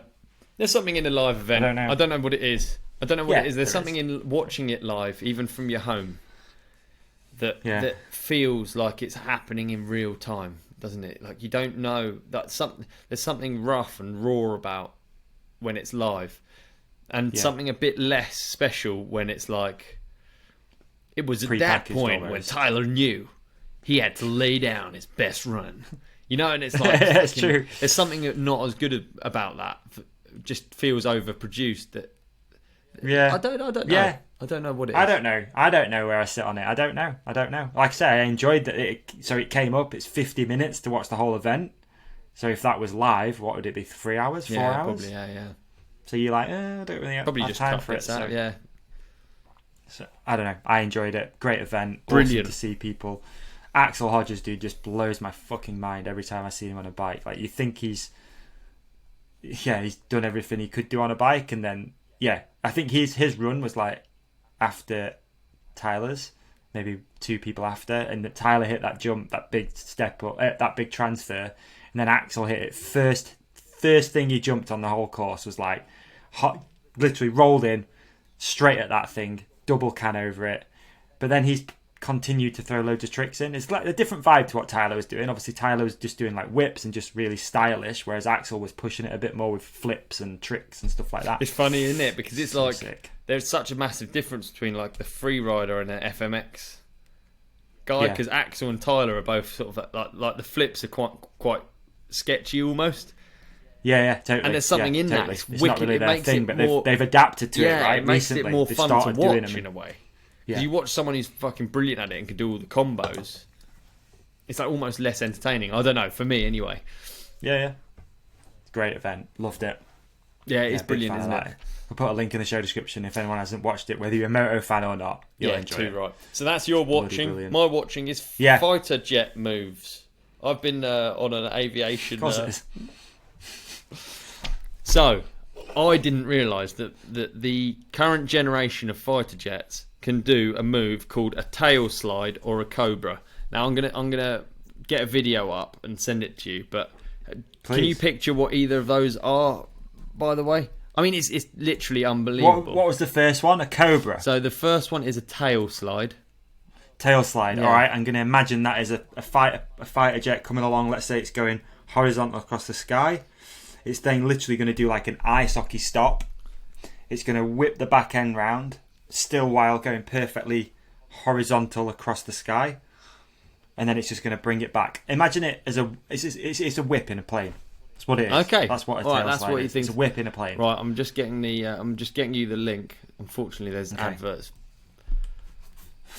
You know what I mean? It actually does make it quite hard, doesn't it? The adverts, because we're trying to do this live. But I found this fascinating. I didn't know they could do this, and then I sort of like,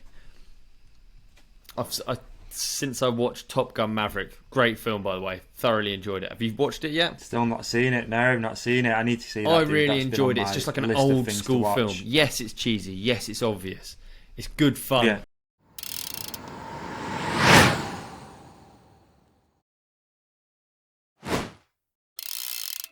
Look, okay, yes, this is an advert. All right, I'm going to be honest. Yeah.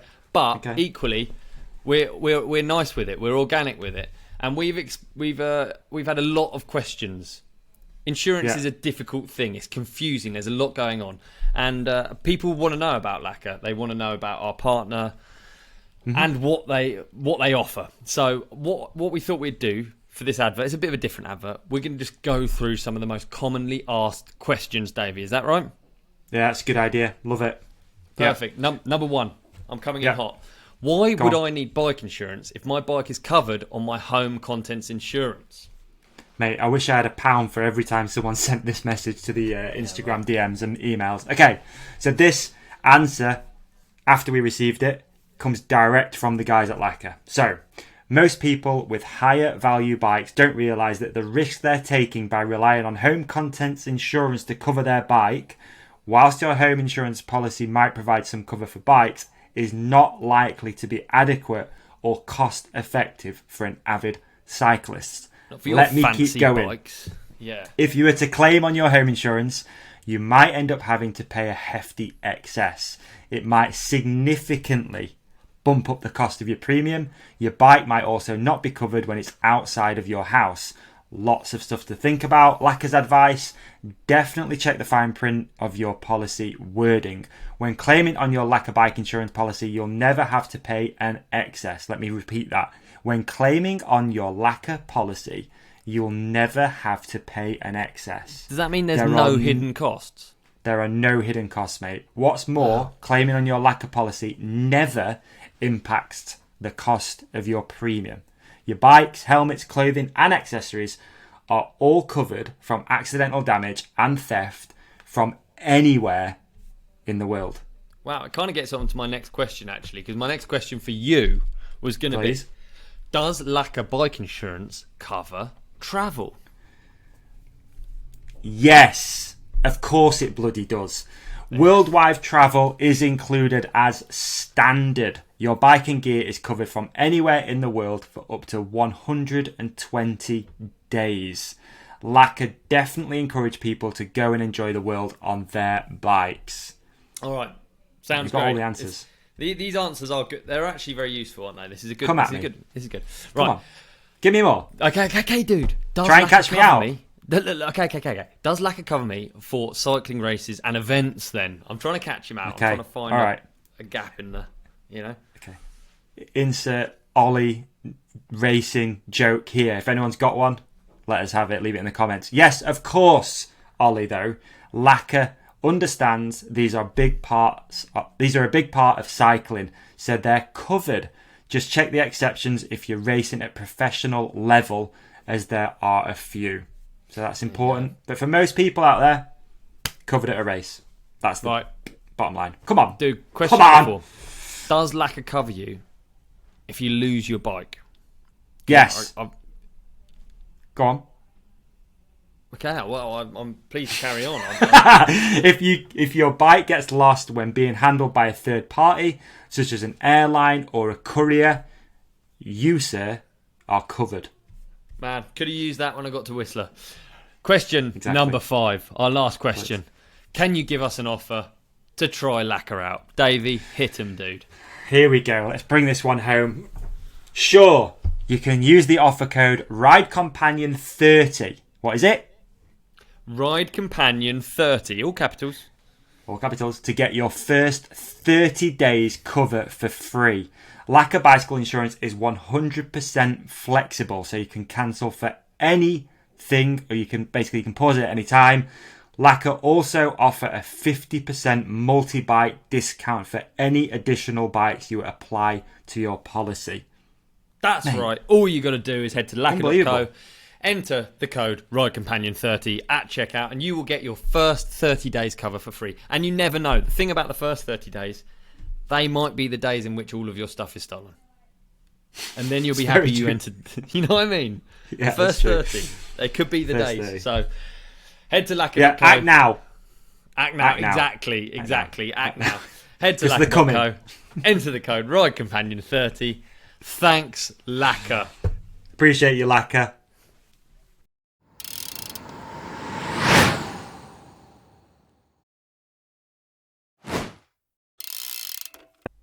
Right, so have you got your video up ready to watch? Yes. Might do an advert, right? Yeah. I'm ready to go.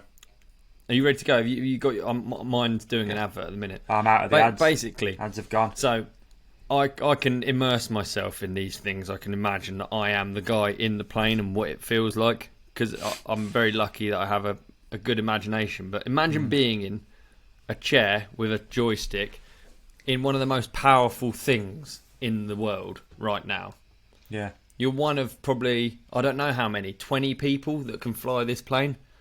Look at that, dude. Are you serious? I'm going to press play. Do you need to press play? Okay, yeah, I've pressed play, sorry. F22 sail slide. Here we go. Reaction. Here we go. 4 seconds, 5 seconds in. So you've got your aviators on, right? Yeah, oh god, yeah. You're in there with a crowd of people watching. Yeah.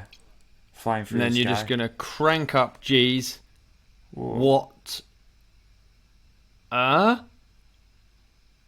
How insane is that? What's it do? It's just stopping. It's just gone up and stopped. Yeah. Wow. It's now falling backwards. And Yeah, he's I can see having it to falling adjust backwards. those tail things. Because this is like I can't remember if it's a fifth That's like- generation fighter or something. How That's like insane is reversing that? an estate car for the first time, isn't it? Yeah, so he's tail slid to a stool. The tail slide is where those back flappy bits put you in like it's almost like a manual. You know, it's like manualing a fighter jet. Wow. I thought that was unbelievable. That's and cool. then if you, I'd like if to you see it from type in- inside. Oh, no, actually, Oh, maybe. imagine, yeah. I don't think they divulge information like that about the inside of. It's an actual war airplane, isn't it? Yeah. Military Right now, aircraft. now I want you to type in fighter jet Cobra maneuver. Fighter jet Cobra Well, yeah. maneuver. Got it. Top You got video. it. 4.2 No, go mil. down to Okay. go down to crazy Russian pilots. Okay. This is us live exploring the internet. We're just going to go through some ads. I'm going to skip this ad. Okay, I'm ready to doing go. the same, I'm doing the same. But this It's I 10 just minutes thought- long, Ollie. You know that's 10 minutes long, this video. Oh, is it? Oh, sorry. It's all right. I mean, this is this is a fantastic video. Basically, this has got a Cobra maneuver in it, but you won't believe that low these fighter pass, jets can do it. flybys. What's it? Oh my days. This is a good video, right? Is this the sort of video that you find yourself on YouTube? No, stuck watching? never. Not really? I never watch stuff like this ever. Look how low that plane was. Holy smokes. I just find myself obsessed with these machines and imagining what it would feel like to use them, because these guys are obviously they've gone through an immense amount of training, Yeah. and they're hand-picked as the people that have Best. potential to be the best at it. Yeah. Oi, that's pretty caramba. That is cool. We're not going to get to the Cobra maneuver. The Cobra maneuver is as expected. If you made a Cobra shape with your arm, it's like that's what. So you it goes up. And Yeah, it it's does like in a that. dog fight. You tail slide, I think is the term, Okay. and then you basically scrub a load of speed, and then the plane chasing you would just go underneath you. So, but when you see a plane like one of these like $1 million fighter jets doing it, Yeah. I just think I can only imagine what it feels like. It's staring up at nothingness, And the G's Totally. that you're pulling and Oh, everything. the G's be insane. That's Have the you sort got of have you thing I got can places get down lost. by you can go and watch? Like, have you got military bases and stuff? Because There's up Farnborough here, there's Air loads. Show. There's Is tons there? of Yeah, no, you bases can't and stuff. really hear. No, I don't know of any. I would Okay. love to though. I think that's so cool. Well, next Can time you you're imagine up, that, dude? I'll take you, because my friend is really into it, and he goes, he's like got it all Is he? down on these calendars of when they fly certain planes, and he'll be there to watch wow. it. Yeah, he loves it. Froths over it. Can So you we do imagine being that dude going to work? You've got your case. It's got, I don't know what, in notes, in flight details, logs. Mm. Got your aviators, your gloves. that? Cheese sandwich. Just you've got your locker in the airport, and you're on standby for 2 weeks, on off. Yeah. I just think it's just Different such life. a bizarre thing. Like, how can you walk into like a bar and just be? If you're a fighter jet pilot, what? Mate, you're just fighting women off, or blokes, whatever. Just fighting But people off. Yeah, I feel like someone wants who's a a bit. bit of a loose cannon wouldn't get the job. So you have Nah. to be a dialed motherfucker. I bet, yeah, So, I'd like- like to say, I bet there's some good shows on that though, about like going through. Didn't they used to do a documentary sort of series about the Red Arrows? I'm sure there was one of those. Maybe, yeah. That would be pretty Just to be interesting. given that responsibility, a huge responsibility, isn't it? Flying a plane like that, Yeah, massive. and then mastering it, and then pushing it a bit. It's Yeah. just, I Testing think its everything limits. about it's so cool. Yeah, like Yeah, I don't, it dude. knows- I don't really look No. at that stuff. Really, I'm really No. weirdly protective of my YouTube algorithm. Oh yeah, George's as well. It's weird. She always makes sure it's logged into mine. Weirdly, she's not as protective over mine as Okay. she is. Yeah, that's where you Alright. watch the cat videos and this and that. Yeah, Exactly, yeah. Okay. I just get Yeah, bollocks I feel on you. mine, I yeah. feel you. You know what I did over the weekend for the first time in a long time? Go on, what do you do? I dipped my little toes, my little 10 piggies. I dipped them into a bit of sports betting for the first time. Did you really? Yeah, I just figured, dude, like, you know, the NFL season's back. I'm not really a massive NFL fan. I'm really not. But I do like, there's certain podcasts to listen to that are really, obviously, NFL focused. And I like the vibe of it. And I thought, I'm going to try and watch games, or at least keep an eye on who's doing what throughout the it's cool. season, It's right? great fun, isn't it? Yeah. Yeah, and I thought, okay, I'll just like... my history of gambling is weird, because I think I spoke about this before. I had a friend who lost loads of money doing sports gambling. And Yeah, I know am that, quite OCD, like I get obsessed with things, and I'm like, I Yeah. need to keep this in a very tight little box, because otherwise it gets out of shape, and then a year later I'm sat here, there's no roof on the house because I've sold it. You know what I mean? Yeah. I'm just all in on the Dolphins. Like, I don't want to be that guy. So I've let myself have £20 to start with. I gave myself £20. I got £20 free bet when you signed up. And then I picked 4 games. I'm just going to, throughout the year, dude, I'm just going to go like win or lose. That's it. I'm not going to get involved in any parlay stuff, nothing like that. I'm just going to go, I think they'll win that game. And I went 4 for 4 this weekend.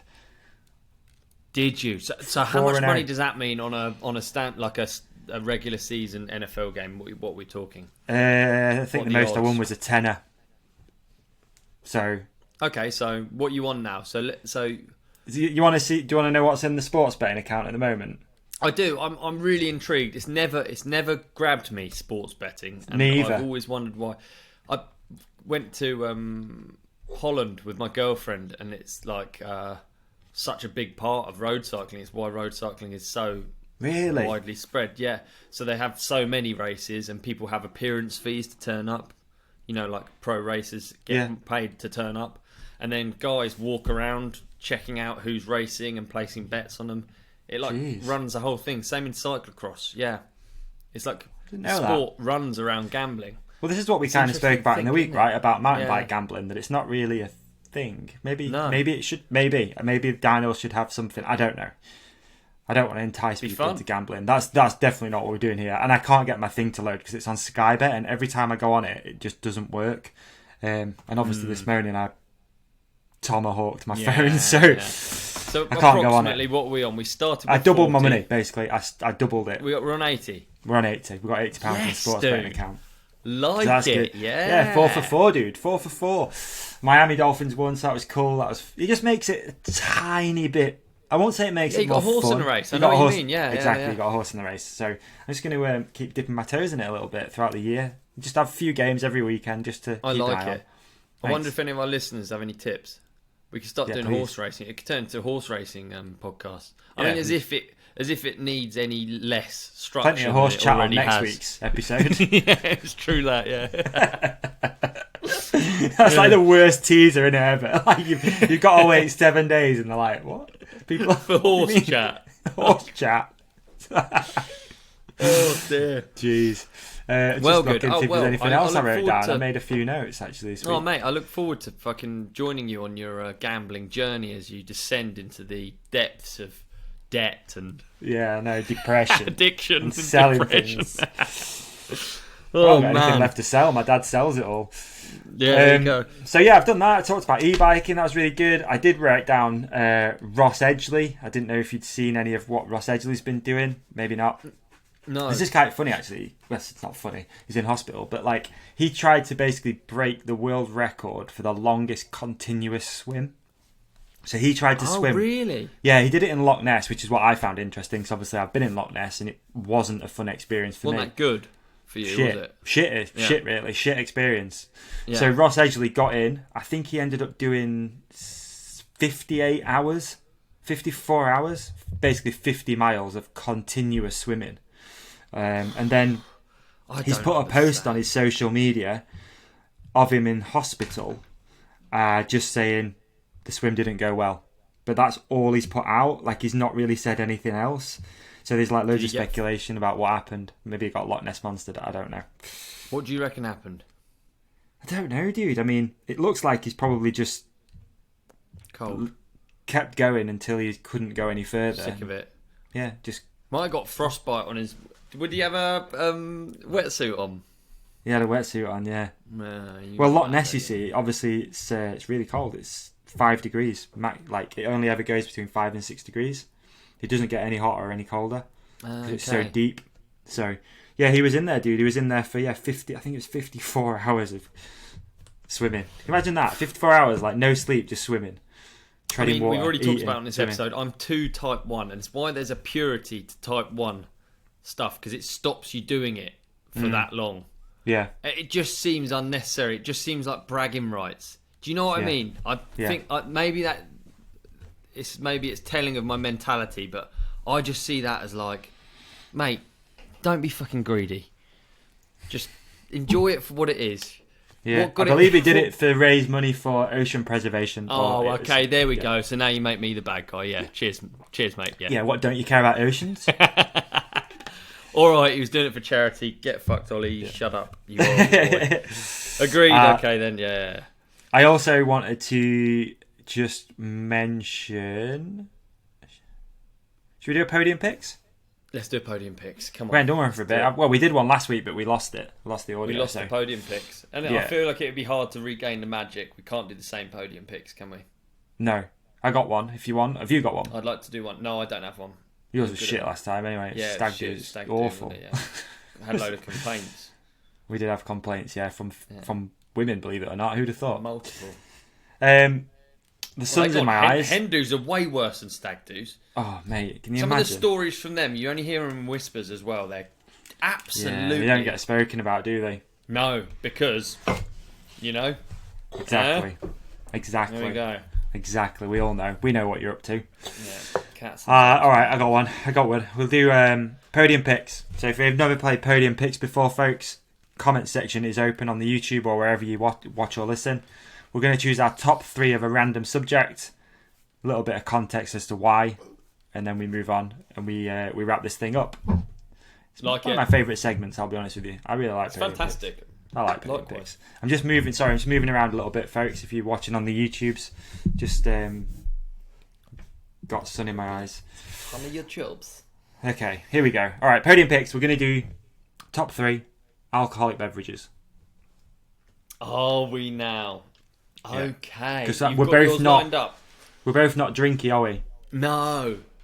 Nah. But- And when you say have I lined it up, not really. I just thought about it then. Okay. So, okay. Yeah, it needs to be like specific alcoholic beverages, doesn't it? Really. Yeah.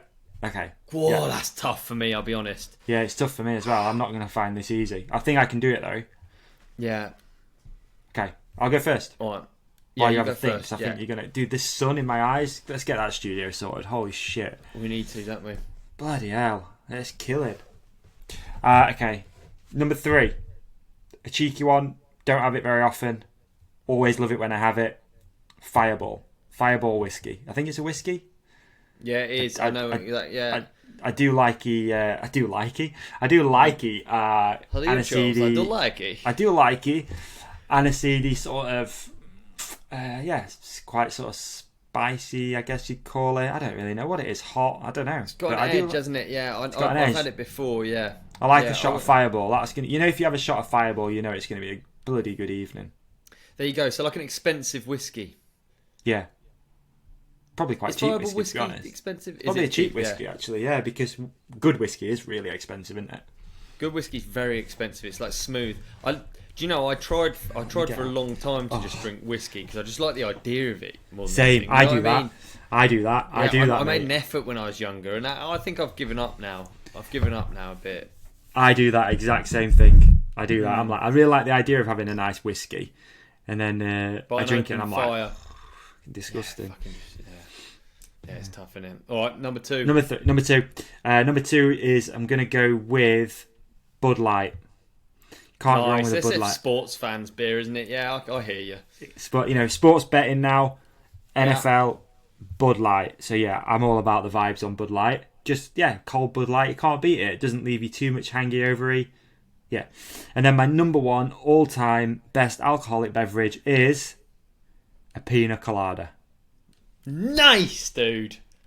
If you like pina colada, dude, I actually really like your list. I think it's 3 hitters. Got a bit of variation. It's got a bit of variation, different settings. And as you said it, I realised I have a top 3 as well, and that also made me happy because I was going to be embarrassed about not being able to actually name them.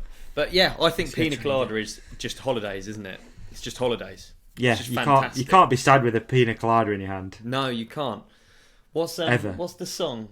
At the Copacabana. That doesn't even have pina colada. It's if you like pina colada. Yeah, that's it. And you get. Yeah. Maybe that could be the song that I learn to sing for the podcast. If you like pina. Yeah, that'd be good. Yeah, you should. I like that. All right, wicked. Right, my top 3. Yeah. We're gonna go with. In third, we're coming into the season for it.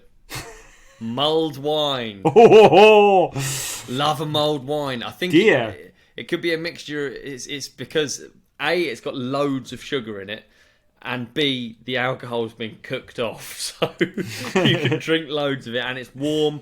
I like mulled wine about winter, to be honest. It makes me excited for Christmas. Mulled wine. Yeah. So yeah, that's coming in at number 3. That is a weird one. I was trying to make one sort of like a seasonal one. Yeah, so that was my thinking on that. Number 2, it's what I have in. It's what I order in like a airport lounge. You know, it's what I order at a bar. It's a Hendrick's gin and tonic, and I like it with a cucumber. Ooh. All right, it's just a clean, fresh gin. Don't feel too nasty after it. No, you don't. It just feels clean. It feels fresh. It doesn't feel that unhealthy, you know. When you compare that to like a Guinness or something, where you have to drink 40 pints of it to be pissed, and it's like a muddy. I don't know it's about Guinness with me. 1 pint, dude, and I'm game over. Yeah, same here. Yeah. It's gnarly. That's a lot of alcohol is pretty gnarly for me. It's not the one. No. As I'm revealing on my podium picks. And in number 1 we have the mojito. Standard mojito. A standard mojito, dude. I love a standard mojito. I spent too much time in like Mexico celebrating track builds to not like a mojito. You know, it just feels like a celebration of one of those jobs for me. Okay. Nice. So yeah, mojito. Like a tall mojito. You like a mojito? Yeah, I like a mojito. Do you mean a tall one? Because sometimes you get them in like little glasses, like shallow ones. I don't like that. I don't like those sort of cocktails. You know that? Oh, I don't know. You like sippy ones. You like a martini or an espresso martini. In a glass. Yeah, you know what I mean though, like a small, like really shallow cocktail. Loads of ice, loads of mint, loads of lime. That's the one I'm on about. Quite harsh. Quite a lot of like salt they have in Mexico with it. Yeah, as a bit well. of zing to it. Yeah, Ooh, I like a do mojito, yeah. mate. I think that'd be a like good a night out. mojito. Those 6 drinks would be a good night out, I think. Fucking would, wouldn't it? Have we just made a night out? I think so. The Ride Companion night out. Yeah. Where would you start? I'd start on the Coors, maybe. Oh, yeah, always start on a light beer. And then, to be honest... after I've thrown up, I'd have the mulled wine. I keep that for the end. Okay. Nice ender, is it? I think I do like it sometimes if I go to a bar and I want to be kind of like different and cool. I'll order like a shot of whiskey and a beer. Will you? Yeah. Yeah, like a chaser. Yeah. A whiskey chaser. Yeah, I have to be feeling quite frugal to do that, but sometimes I'll do it. Will you? Yeah, interesting. It was funny on holiday when we were in Greece. There's a guy on Instagram I really really like follow him. He's called Riley Harper, Life of Riley. Okay. And he always talks about a Negroni. So, they're good. That was going to be on my list. I felt too stupid. I didn't like it. I didn't like it. I thought I'd love it. I'm a big fan. So we went to this cocktail bar and they seen it was on the menu, and I didn't order it because I saw it at the last minute. And then it was a couple of days till we went back there. And again, we've talked about in this episode, I've got like weird things where if I've said something, I need to do it, or otherwise I feel weird. Yeah. So I was like to Emma, I'm like, we need to go to this bar for a Negroni. We need to go there for a Negroni. I really want a Negroni. I think I'm going to really like this drink. And it came, and I didn't like it at all. But I sat there and just like pretended I did because I didn't want to feel like an idiot. So I just was like, yeah, it's really nice. Yeah, that feels like a lot of my drinking career, pretending you like it. But yeah, I like a Negroni. I do. An Aperol Spritz I like. This is just a list of like typically female drinks, to be honest. That I'm I don't listing. really like. So I need to just stop. Yeah. Podium picks is over. Stop. Yep. Well done. We've done good it. Podium picks. I enjoy that segment. That was really good. Should we love to hear our listeners? Should we wrap up? There's a few more things I want to talk about. We'll save them for another week. What are you doing anyway? Actually, that's one thing we actually haven't talked about. Where are you going? I'm out. Why have we recorded 2 episodes today? I'll tell you why. I don't know if I'm ruining the surprise. I don't think so. I think Warner put something out about it. You just don't want to piss off the boss. I'm going with Rob Warner to Switzerland, where we are undertaking the GR5, which is let's look it up. So I've got the Wikipedia so that I can just repeat to people. Because basically we're going through from Lake Geneva to Nice. Wow, e-bikey. On e-bikes, exactly. So nice. it's called the GR5 is a long distance European hiking trail. So it's a massive. It actually goes. We're only doing the Alpine segment, but it is essentially But it starts in the Netherlands. It crosses Belgium and Luxembourg before crossing France from north to south. It's part of the European walking route E2. Wow. The trail is famous for its route through the French Alps from Lake Geneva to Nice. It's called the Grande Traversée des Alpes. So it's That's not gonna be brilliant, dude. It's not nothing. It's like massive distances, massive elevation, and lots of gnarly riding apparently. So sick. Yeah, That's really amazing. excited. Can you do throwing jobs at you, like a bit of a day in the life on the old Instagram? That'd be fun to see if you're allowed to. Yeah, talk that'd be about wicked, wouldn't it? Yeah. Good idea as well. Yeah. We'll just do that I don't know if I've just blown the whole fucking thing by talking about it, but only time will tell. No one listens to this. No, exactly. This is just a secret club, pretty much, isn't it? Especially towards the end. They've sat through the adverts. These are the real. There's no one left. These are the keepers. Yeah. There's no one left. This is. And you know what? We're gonna crew. I want to reward the people that are still here. Yeah. What with? I'm going to reward them. You ready? Yeah. We got a date for the Christmas ride, folks. Oh! We got a date for the Christmas ride. We're not gonna. I don't want to like jinx anything. I don't want to say too much. But if you want to come on the Christmas ride, get it in your calendar and get the day off work. We'll give you a heads up on it now. You've got 2 months to get ready. It's going to be on 2nd of December. That's right. Get that day off for me. 2nd of December. We want to see a Christmas ride. It's going to be good as well. It's exciting, isn't it? It's going to be fucking sick, dude. Yeah. We didn't manage to do Freedom Ride North, but we are doing a pretty kick-ass Christmas ride. So that's good. We'd love it if you guys can, if you want to just book the day off work. It's a Friday. Friday. So you want to take the whole day off too, because you might be around for a little longer than a normal bike ride. Let's just say that. So Friday. Have we got location yet or not? No, let's just wait. No, okay, yeah. There is one, but not really. Like, let's just wait. We've got the date. The date's enough. We've got the date. date's That's enough. the most important thing. People have been Yeah. asking about the date. So if you could take the day off work if you want to come on a Christmas ride, it's going to be a place that's easy-ish to get to. Brilliant. Depends where you live. Hyped. Thanks for listening. This has been The Ride Companion 64. Peace and love to you all. Catch you next week.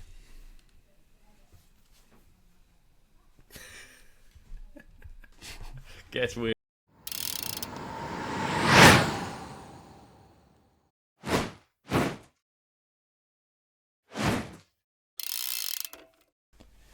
So here we are at the end of the podcast, and we would love to keep in touch with you. So don't forget, follow The Ride Companion on Instagram. It's at The Ride Companion. If you just want to follow Olly, it's at odub_23. And of course, here are some clips that we think you might like. And up there, you can subscribe to the channel. We'd appreciate it. We appreciate you. Thanks for watching or listening. Have a great one. Peace.